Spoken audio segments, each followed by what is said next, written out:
ಎಲ್ಲರಿಗೂ ನಮಸ್ಕಾರ. Welcome back to my channel. ನಾನು ಅಶು. ಗುರು ರಾಘವೇಂದ್ರ ಸ್ವಾಮಿ ಎಲ್ರಿಗೂ ಒಳ್ಳೇದು ಮಾಡಲಿ ಅಂತ ಕೇಳ್ಕೊಳ್ತಾ ಈ ವ್ಲಾಗ್ನ ಸ್ಟಾರ್ಟ್ ಮಾಡ್ತೀನಿ. ನಾಳೆ ತುಂಬ ವಿಶೇಷವಾದ ದಿನ, ಗುರು ಪುಷ್ಯ ಯೋಗ ಬಂದಿದೆ. ಈ ದಿನ ನಿಮಗೆ ಗಂಡು ಮಗು ಸಂತಾನ ಬೇಕು ಅಂತ ಅಂದರೆ ಸಂಕಲ್ಪ ಪೂಜೆ ಮಾಡಿ. ಖಂಡಿತವಾಗ್ಲೂ ನಿಮಗೆ ಗಂಡು ಮಗು 100% ಹೇಳಲ್ಲ 200% ಆಗುತ್ತೆ. ಮುಂದಿನ ವರ್ಷ ಅಷ್ಟರಲ್ಲಿ ಖಂಡಿತವಾಗ್ಲೂ ನಿಮ್ಮ ಮಡ್ಲಲ್ಲಿ ಗಂಡು ಮಗು ಇದ್ದೇ ಇರುತ್ತೆ. ಆದರೆ ಏನು ಸಂಕಲ್ಪ ಪೂಜೆ ಯಾವ ರೀತಿ ಮಾಡಬೇಕು ಅಂತ ನಾನಿವಾಗ ತಿಳಿಸ್ಕೊಡ್ತೀನಿ. ಮೊದಲನೇದಾಗಿ ಈ ಪೂಜೆನ ನೀವು ಬೆಳಗ್ಗೆ ಬ್ರಾಹ್ಮಿ ಮುಹೂರ್ತದಲ್ಲಿ ಮಾಡಬೇಕು, ಸಂಜೆ ಗೋಧೂಳಿ ಟೈಮಲ್ಲಿ ಮಾಡಬೇಕು. ಅಂದರೆ ಯಾರ ಕೈಲಾಗಲ್ಲ ಅವರು ಖಂಡಿತವಾಗ್ಲೂ ಗೋಧೂಳಿ ಟೈಮಲ್ಲಿ ಮಾಡ್ಬೋದು. ಬೆಳಗಿನ ಜಾವ ಬ್ರಾಹ್ಮಿ ಮುಹೂರ್ತದಲ್ಲಿ ಈ ಸಂಕಲ್ಪ ಪೂಜೆ ಮಾಡಬೇಕು. ಯಾರ ಕೈಲಿ ಬೇಗ ಆಗುತ್ತೆ ಅವರು.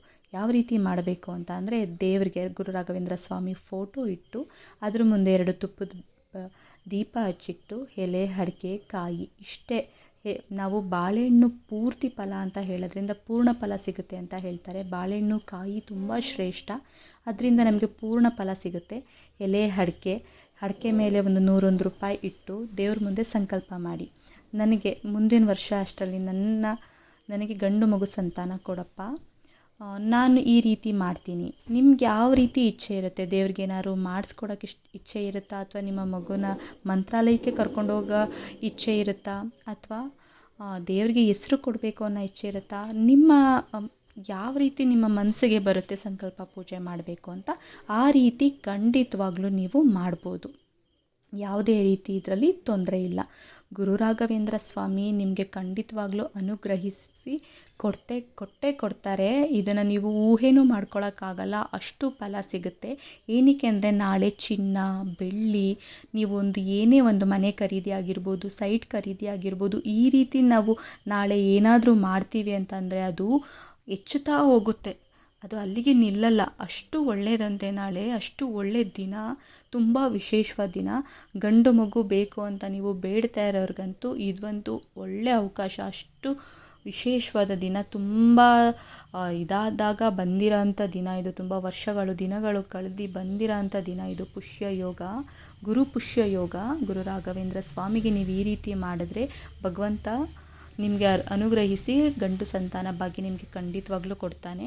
ಹಾಗೆ ನಮಗೆ ಈ ಟೈಮಲ್ಲಿ ಗುರು ಅಂತಂದರೆ ನಮ್ಮ ಆರೋಗ್ಯ ಆಗಿರ್ಬೋದು, ನಮಗೆ ದುಡ್ಡು ಕಾಸಿಗೆ ಏನೇ ತೊಂದರೆ ಇದ್ರೂ ನಿವಾರಣೆ ಮಾಡೋದಾಗಿರ್ಬೋದು, ಅಥವಾ ನಾವು ಮಂಕಾಗಿರ್ತೀವಿ, ತುಂಬ ಯಾವುದೇ ಕೆಲಸದಲ್ಲಿ ಆಸಕ್ತಿ ಇರಲ್ಲ, ಇದು ಎಲ್ಲ ಕೆಲಸದಲ್ಲೂ ಆಸಕ್ತಿ ಬರೋ ರೀತಿ ಮಾಡ್ತಾನೆ. ನೀವು ಆದಷ್ಟು ನಾಳೆ ಮಠಕ್ಕೆ ಹೋಗಿ ಬನ್ನಿ. ಸಂಕಲ್ಪ ಪೂಜೆ ಮಾಡಾದಮೇಲೆ ರಾಯರ ದರ್ಶನ ಮಾಡಿ, ರಾಯರ ಹತ್ರ ಬೇಡಿ. ನೀವು ಸಂಕಲ್ಪ ಮಾಡಬೇಕಾದ್ರೆ ಖಂಡಿತವಾಗ್ಲೂ ಒಂದೇ ಸಂಕಲ್ಪ ಮಾಡಬೇಕು. ತುಂಬಾ 3-4 ಈ ರೀತಿ ಸಂಕಲ್ಪ ಮಾಡಲೇಬಾರ್ದು. ಒಂದು, ನೀವು ಗಂಡು ಮಗು ಬೇಡ್ತಾ ಇದ್ದೀರಾ, ಗಂಡು ಮಗುಗೆ, ಅಥವಾ ನೀವು ಹಣಕಾಸಿನ ಸಮಸ್ಯೆಗೆ ಬೇಡ್ತಾ ಇದ್ದೀರಾ, ಅದು ಹಣಕಾಸಿನ ಸಮಸ್ಯೆನೇ ಆಗಿರಬೇಕು, ಅಥವಾ ಹೆಣ್ಮಗುಗೆ ಬೇಡ್ತಾ ಇದ್ದೀರಾ, ಅದು ಹೆಣ್ಮಗುನೇ ಆಗಿರಬೇಕು. ನೀವು ಯಾವುದು ಒಂದು ಸಂಕಲ್ಪಕ್ಕೆ ಬೇಡ್ತಾ ಇರ್ತೀರಾ ಆ ಸಂಕಲ್ಪ ಮಾತ್ರ ಆಗಿರಬೇಕು. ಇದೊಂದು ನೆನಪಲ್ಲಿ ಇಟ್ಕೊಳ್ಳಿ. ಏನಕ್ಕೆಂದರೆ, ನೀವು ಏನೋ ಒಂದು ಬೇಡ್ಕೊಬಿಡೋದು, ಎರಡೆರಡು ಬೇಡ್ಕೊಬಿಡೋದು, ದೇವ್ರಿಗೂ ಆವಾಗ ಯಾವುದನ್ನು ಕೊಡಬೇಕು ಯಾವುದನ್ನು ಕೊಡಬಾರ್ದು ಖಂಡಿತವಾಗ್ಲೂ ಗೊತ್ತಾಗಲ್ಲ. ಅದರಿಂದ ನಾನು ನಿಮಗೆ ಹೇಳ್ತಾ ಇರೋದು, ಇದೊಂದು ಮೈಂಡಲ್ಲಿ ಇಟ್ಕೊಂಬಿಡಿ. ನಾವು ಯಾವ ರೀತಿ ದೇವರಿಗೆ ಸಂಕಲ್ಪ ಪೂಜೆ ಮಾಡಬೇಕು ಅಂತ. ಸಂಕಲ್ಪ ಮಾಡಬೇಕಾದ್ರೆ ಖಂಡಿತವಾಗ್ಲೂ ಸ್ವಲ್ಪ ಭಕ್ತಿಯಿಂದ, ನಿಯಮ ನಿಷ್ಠೆಯಿಂದ ಮಾಡಿ. ಭಗವಂತ ಖಂಡಿತವಾಗ್ಲೂ ಒಲಿದು ನಿಮಗೆ ಅನುಗ್ರಹಿಸ್ತಾನೆ ಅಂತ ನಾನು ಹೇಳ್ತಾ ಇದ್ದೀನಿ. ರಾಯರು ಯಾವತ್ತೂ ಯಾರ ಕೈನೂ ಬಿಡಲ್ಲ. ಕೇಳಿದ್ದನ್ನು ಬೇಗ ಕೊಡೋರು ಅಂತಂದರೆ ಅದು ರಾಯರು ಅಂತಲೇ ಎಲ್ಲರೂ ಹೇಳ್ತಾರೆ. ಹಾಗೆ ನಾನು ಕೂಡ ನಂಬಿದ್ದೀನಿ. ನೀವೆಲ್ಲರೂ ಈ ದಿನ ನಾಳೆ ಖಂಡಿತವಾಗ್ಲೂ ಗಂಡು ಸಂತಾನ ಕೊಡ್ತಾರೆ. ಹಾಗೆ ನಿಮ್ಮ ಮನಸ್ಸಲ್ಲಿರೋ ಆಸೆಗಳೆಲ್ಲ ನೆರವೇರುತ್ತೆ. ನಾನು ಆ ಗುರು ರಾಘವೇಂದ್ರ ಸ್ವಾಮಿ ಹತ್ರ ಕೇಳ್ಕೊತೀನಿ ಎಲ್ರಿಗೂ ಒಳ್ಳೆಯದಾಗಲಿ ಅಂತ. ನಾಳೆ ಸಂಕಲ್ಪ ಪೂಜೆ ಮಾಡೋದನ್ನಂತೂ ಮಿಸ್ ಮಾಡಬೇಡಿ. ಸಿಂಪಲ್ ವ್ರತ.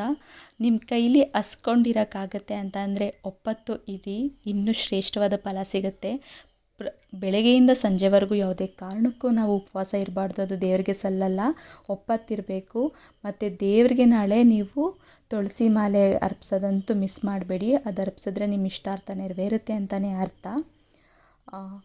ಇನ್ನೂ ಕೆಲವ್ರಿಗೆ ಡೌಟ್ಸ್ ಇರುತ್ತೆ, ನಾವು ಬೆಳಗ್ಗೆ ಮಾಡ್ಬೋದಾ, ನೀವು ಬೆಳಗ್ಗೆ ಬ್ರಾಹ್ಮಿ ಮುಹೂರ್ತದಲ್ಲಿ ಮಾಡೋಕ್ಕಾಗೋರು, ಆಗಲಿಲ್ಲ ಅಂತ ಅಂದರೆ ಗೋಧೂಳಿ ಟೈಮಲ್ಲಿ ಮಾಡಿ.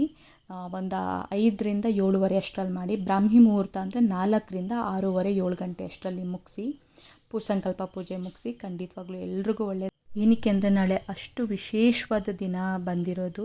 ನಿಮ್ಮೆಲ್ರಿಗೂ ಒಳ್ಳೆಯದಾಗಲಿ ಅಂತ ಗುರು ರಾಘವೇಂದ್ರ ಸ್ವಾಮಿ ಹತ್ರ ಕೇಳ್ಕೊತೀನಿ. ಹಾಗೆ ಯಾರೆಲ್ಲ ನನ್ನ ಚಾನಲ್ಗೆ ಸಬ್ಸ್ಕ್ರೈಬ್ ಆಗಿಲ್ಲ ಈಗಲೇ ಸಬ್ಸ್ಕ್ರೈಬ್ ಆಗಿ, ಲೈಕ್ ಮಾಡಿ, ಶೇರ್ ಮಾಡಿ, ಬೆಲ್ ಐಕನ್ನ ಕ್ಲಿಕ್ ಮಾಡಿ.